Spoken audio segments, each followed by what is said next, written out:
Assalamualaikum warahmatullahi wabarakatuh. Salam sejahtera bagi kita semua.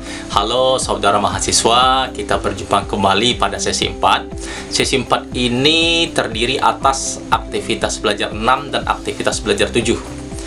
Rekan mahasiswa, semoga Anda senantiasa semangat dan telah mempelajari metode penelitian dan membaca panduan metode penelitian pada aktivitas belajar 1.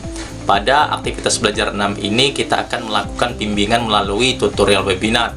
Adapun materi yang akan kita bahas yaitu format penulisan proposal. Sedangkan pada aktivitas belajar 7 nantinya mahasiswa diharapkan dapat menyelesaikan tugas 3. Silahkan mempelajari materi-materi pengayaan yang telah disediakan pada mata kuliah dan bahan ajar metode penelitian.